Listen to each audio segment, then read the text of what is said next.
Selamat pagi, salam sejahtera bagi kita semua. Salam olahraga sportif, salam olahraga jaya. Sebelum saya menyampaikan beberapa kata pada kesempatan ini, terlebih dahulu yang saya hormati Bapak Dr. Muhammad Irfan SPD MPD sebagai dosen pengampu mata kuliah pengembangan kurikulum di Universitas Negeri Medan. Dan yang saya banggakan teman-teman di Pasca Sarjana Universitas Negeri Medan. Izinkan saya pada kesempatan ini memperkenalkan diri. Nama saya Ignatius Ivan Kurnia Duru, SPD, NIM 8206 117005, Prodi Pendidikan Olahraga, Program Pasca Sarjana Universitas Negeri Medan. Izinkan saya pada kesempatan ini memaparkan tugas rutin saya di mata kuliah pengembangan kurikulum pendidikan olahraga. Di sini yang saya bahas mengenai pendidikan dan kurikulum. Menurut pandangan saya, pendidikan merupakan suatu wadah belajar yang membentuk karakter manusia di dunia pendidikan dengan tujuan untuk mengembangkan potensi kepribadian manusia yang mencakup pengetahuan baik secara jasmani maupun secara rohani. Untuk meningkatkan mutu kualitas pendidikan, maka dibutuhkan yang namanya kurikulum. Nah, di sini timbul pertanyaan, apa arti dari kurikulum? Nah, di sini saya memperjelaskan bahwa kurikulum adalah perangkat pembelajaran dan program pendidikan yang diberikan oleh suatu lembaga pendidikan yang berisi rancangan pembelajaran yang akan diberikan kepada peserta pembelajaran dalam satu periode jenjang pendidikan. Berikutnya, timbul pertanyaan, apa tujuan utama dari kurikulum? Nah, di sini saya akan memperjelaskan bahwa tujuan utama dari kurikulum adalah untuk mempersiapkan peserta didik agar dapat menjadi pribadi serta warga negara yang kreatif, inovatif, dan beriman, dan juga efektif ketika dia berada di lingkungan masyarakat. Ada beberapa poin pertanyaan. Salah satunya yang pertama, mengapa kurikulum K13 dipilih sebagai kurikulum yang diterapkan dalam satuan pendidikan sekolah SD, SMP, SMA, maupun SMK? Pertanyaan yang kedua, apa arti dari kurikulum K13? Pertanyaan yang ketiga, apa tujuan dari kurikulum K13 dalam satuan pendidikan? Pertanyaan yang keempat, apa keunggulan dan kelemahan kurikulum K13 dalam satuan pendidikan? Pertanyaan yang terakhir, kelima, sejak kapan kurikulum K13 diterapkan dalam satuan pendidikan? Untuk membahas kelima pertanyaan ini, mari kita bahas berikut ini. Pahami terlebih dahulu apa arti dari kurikulum K13. Kurikulum K13 merupakan kurikulum yang mengutamakan proses pelaksanaannya, menjadikan sikap elemen terpenting atau standar kompetensi lulusan yang utama dalam pelaksanaan pembelajaran dan keterampilan serta pengetahuan peserta didik. Inilah alasan mengapa kurikulum K13 diterapkan dalam satuan pendidikan di tingkat sekolah SD, SMP, SMA, maupun SMK.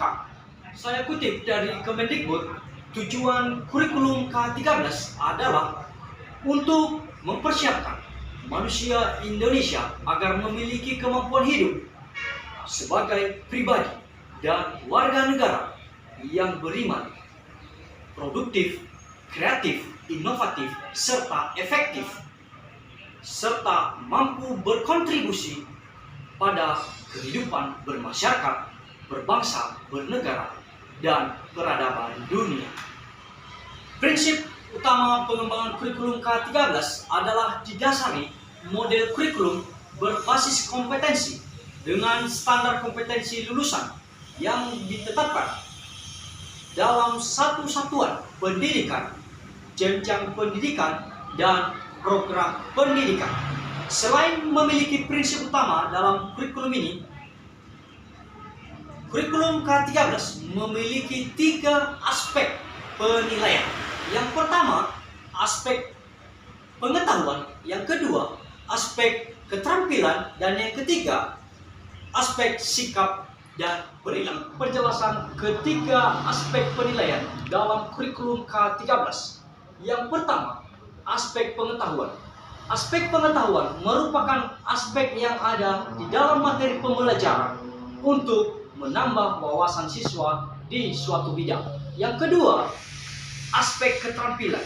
Aspek keterampilan bertujuan untuk meningkatkan keterampilan siswa dalam membuat, melaksanakan, dan mengerjakan suatu soal dan proyek, sehingga siswa dapat terlatih sifat ilmiah dan karakter yang merujuk pada aspek keterampilan. Yang ketiga, aspek penilaian sikap dan perilaku.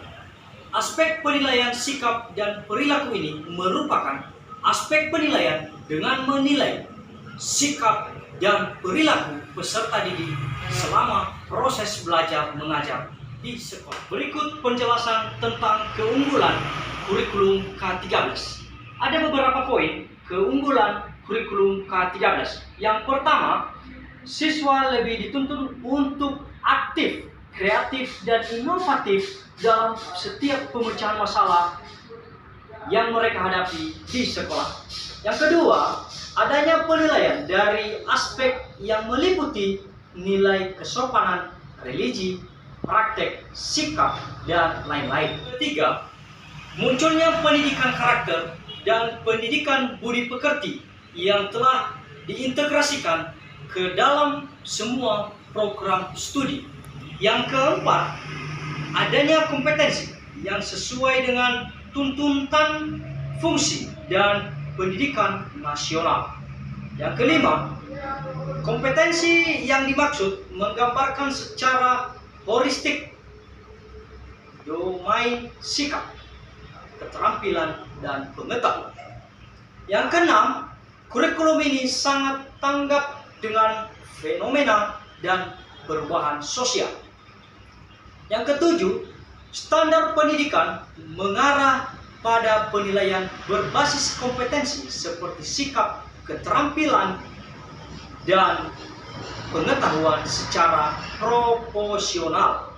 Yang kedelapan, mengharuskan adanya remediasi secara berskala. Yang kesembilan, sikap pembelajaran sangat konseptual. Dan yang terakhir ke-10, buku dan kelengkapan dokumen disiapkan lengkap oleh pemerintah. Berikutnya penjelasan kelemahan kurikulum K13. Ada beberapa poin kelemahan kurikulum K13. Yang pertama, guru banyak salah paham karena beranggapan dengan kurikulum 2013.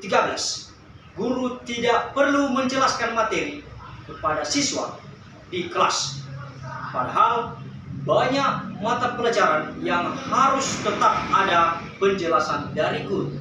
Yang kedua, banyaknya sekali guru-guru yang belum siap secara mental dengan kurikulum K13 ini.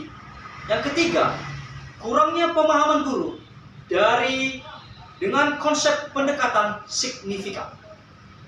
Yang keempat, kurangnya keterampilan guru merancang RPP.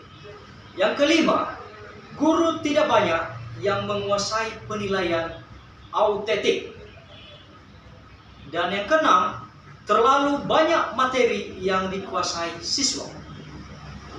Yang terakhir kelemahannya yaitu beban belajar siswa dan termasuk guru terlalu berat sehingga waktu belajar di sekolah terlalu lama.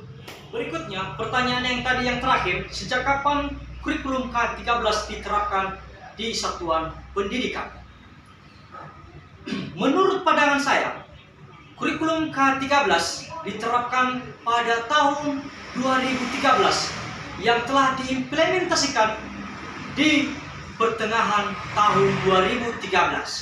Jadi menurut pandangan saya, kurikulum K13 telah diimplementasikan sejak pertengahan tahun 2013.